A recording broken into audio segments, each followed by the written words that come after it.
Hey everyone, thought I'd give another update. So as you can see, today we removed the sleeper. Had a friend come over with a bobcat and we flipped it off of there. It was pretty slick. So there, this area probably hasn't seen the light of day, or at least direct light of day, in quite some time. So I wanted to show that originally Old Blue wasn't Old Blue. Looking at this, it was like a red color and then maybe even a two-tone with this gold. And then had white over top of that, so it was white at one time, and then it had blue over top of the white. But they definitely didn't go through the effort to remove the 4 more, so 6 bolts to take the sleeper off.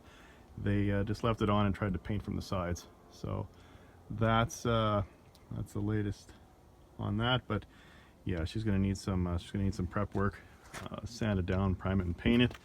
New seal. As you can see here, this is the high-tech support for the shifter rods. Debating whether or not to leave that or maybe upgrade it to something a little more modern. There's your Spicer 4-speed auxiliary. I was thinking maybe I'll drop this out of here and take it to a local tranny shop and have it give it the once-over, seals, bearings, etc. But I'm thinking maybe I might just pull the cap, do a quick visual, see how she's looking in there once I get it cleaned up. But I am going to have to sandblast this part of the frame. Awesome to get such great access now that the sleeper's off. So I'll clean that up, prime it and paint it so she'll match the rest. But yeah, that's basically it from here. You can see I parked the old sleeper in the corner of the yard. I was thinking of making it either into a chicken coop or maybe a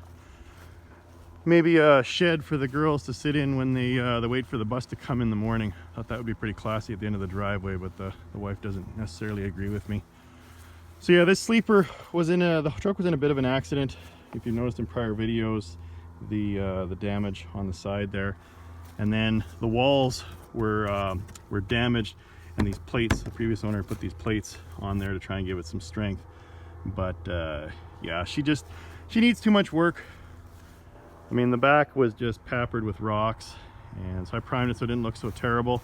But I really wanted a window and lights, and the sleeper that I picked up that you've seen in a previous video is already has what I'm looking for.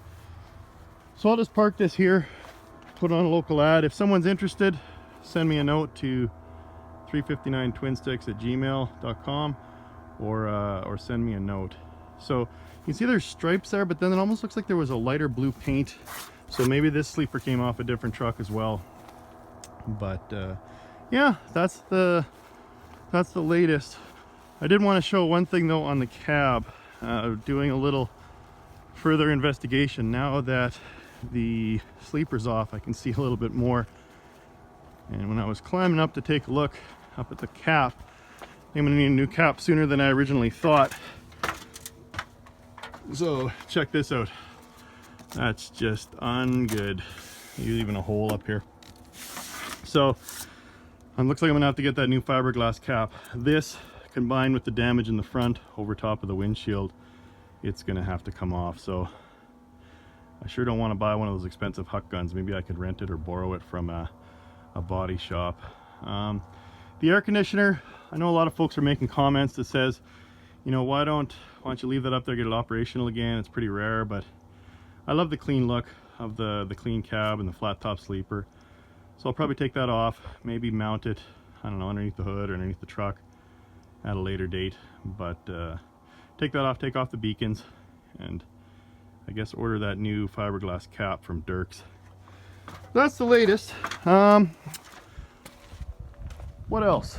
A lot of folks are asking, you know, where'd you get the truck and how much are you planning on spending on the truck, and how could I find a project like this? So mine was pretty easy. I just put an ad in a local paper. Ours is Kijiji.